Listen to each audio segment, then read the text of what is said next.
Welcome to the Flag Bearer channel. This is Little Known Black History Facts. Please like, share, comment, and subscribe to the channel. Racism by design. How racism shaped interstate highways. Considered to be essential to the national interest by President Dwight D. Eisenhower, the United States Interstate Highway System became the largest public works program in American history following the passage of the 1956 Federal Aid Highway Act. Over the next 2 decades, more than 40,000 miles of roadways were built to connect nearly every state capital and nearly every city with more than 50,000 people. The act provided funds to states for building through major urban areas with the stated goal of alleviating traffic and better connecting the suburbs with jobs and commercial activity in city downtown areas. Planners of the Interstate Highway System, which began to take shape after the Federal Highway Act was passed, routed some highways directly and sometimes purposefully through black communities. In some instances, the government took homes by eminent domain. The Federal Highway Act of 1956, which provided funding for the creation of the Interstate Highway System, was a pivotal moment that accelerated the destruction of black neighborhoods. While this law was designed to improve national infrastructure, it had a disproportionate impact on African American communities. The legislation provided federal funds to cities for highway construction, but local planners often chose to route the highways through poorer, racially segregated areas rather than more affluent white neighborhoods.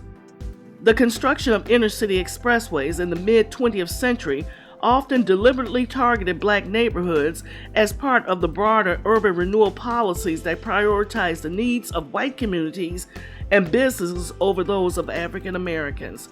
This practice was not random. There were deliberate decisions by urban planners, politicians, and the federal government to place expressways through predominantly black neighborhoods, which resulted in the destruction of homes, businesses, and community centers.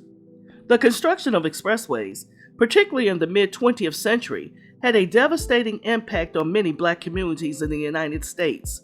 This process, often referred to as highway construction and urban renewal, displaced thousands of African Americans and destroyed vibrant, thriving neighborhoods. The effects were most pronounced in cities like New York, Chicago, and Detroit, where black communities were disproportionately affected. Courts were striking down the use of racial zoning to keep black people in certain communities and white people in other communities. So the highway development propped up at the time when the idea of integration in housing was on the horizon.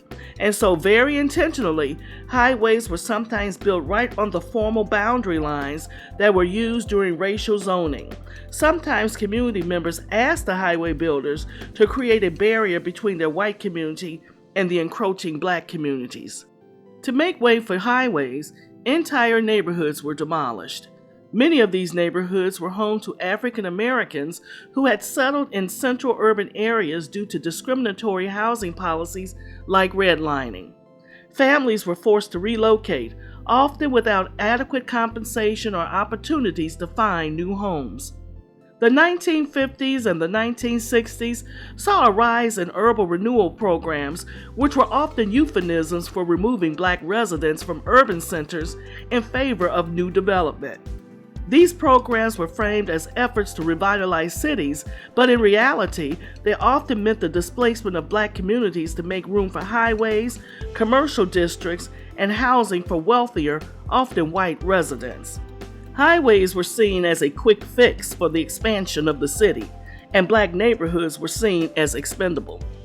The development of expressways was often justified by the notion that these areas were blighted and needed to be cleared for progress, despite the fact that these neighborhoods were vibrant and had deep cultural roots.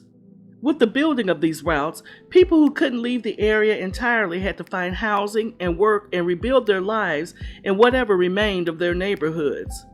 Because the construction and resulting high-speed, multi-lane highways often isolated communities from economically thriving areas, the new roads and bridges became reinforcements for segregation and the practice of redlining. Robert Moses, who was chairman of the New York City Slum Clearance Committee, said that the highway construction must go right through the cities and not around them. He was a leading proponent of the idea that the best way to eradicate the supposed slums where most Black people lived at that time was to build highways through them. Black-owned businesses and local economies suffered.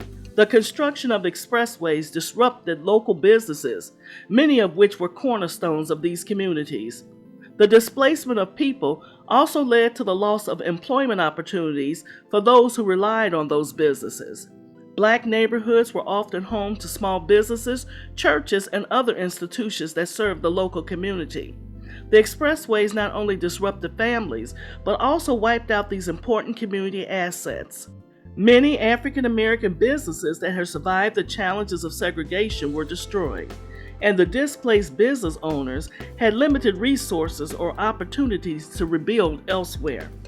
Black neighborhoods were often located near major urban centers, which made them prime targets for urban renewal projects like highway construction. Because these neighborhoods were often already economically vulnerable, the government and planners felt that they could easily justify displacing residents. Additionally, many African Americans had fewer financial resources to fight back against these projects. Expressways were often deliberately placed to cut through Black neighborhoods, reinforcing racial segregation. In many cases, highways served as physical barriers between white and Black communities, exacerbating racial divides and limiting access to resources like schools, hospitals, and jobs. At the time, many cities were racially segregated, and urban planning decisions reflected these racial divides. Black neighborhoods were often viewed as undesirable or in the way of city growth and development.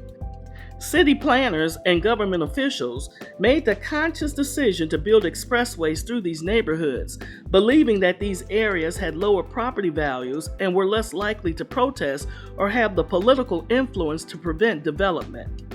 The consequences of highway construction weren't just immediate. They had long-lasting effects on the economic and social fabric of Black communities. The loss of property, businesses, and homes contributed to the cycles of poverty, as displaced families had little recourse to rebuild or reintegrate into a broader city economy. The highways built through Black neighborhoods often isolated them from the rest of the city, further entrenching racial segregation. The highways physically divided communities, making it harder for displaced residents to access schools, jobs, and health care. This division compounded the already existing issues of inequality in housing, education, and economic opportunity. Highways bring pollution, noise, and traffic, which are particularly harmful to communities located near them. Black neighborhoods, often targeted for highway construction, were subjected to these environmental risks, leading to long-term health problems for some residents. African American communities were typically underrepresented in local political decision-making processes, and they had little political power to stop or influence urban development projects. The residents of Black neighborhoods were often seen as less politically organized or powerful compared to white communities, making it easier for city leaders to bypass them in favor of expressway construction. This imbalance allowed highway projects to move forward without significant opposition. Black communities that were displaced were often relocated to other areas with similar or worse living conditions, further compounding the negative impacts on their health and well-being. The construction of intercity and interstate expressways in the mid-20th century was a deliberate process that disproportionately targeted Black neighborhoods. By routing highways through these communities, city planners, politicians, and the federal government prioritized the interests of white residents and businesses over the well-being of African American communities.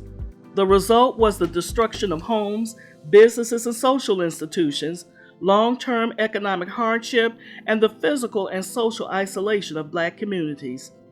These actions were part of a broader history of systemic racism and urban policy that continues to have lasting effects on Black communities today.